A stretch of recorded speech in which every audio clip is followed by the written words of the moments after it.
Mano asmeninis peilis vis rečiau pjaun ir vis labiau drasko vietau. Dėl to išbandykim šitą galastuvą.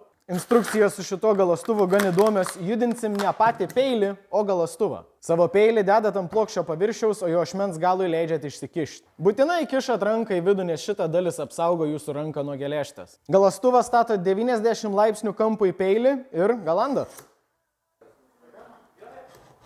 Bandykit galast iki pat galiuko.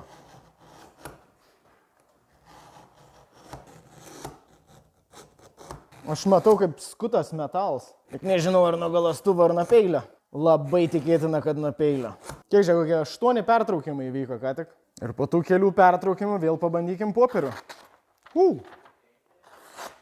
Ne tai, kad tikėjau stebuklą, bet aštrums pagerėjo ženkliai. O pagalandims net iš pirmą kartą įvyko labai lengvai. Ir šis galastuvs kainuoja tik 20 eurų. Jau nuorodą rasit komentarė ir jį rasit mūsų fizinėse parduotuvėse Vilniuje Kalvarijų 21 ir Šiauliuose prekybos centre Bruklinas. Ate.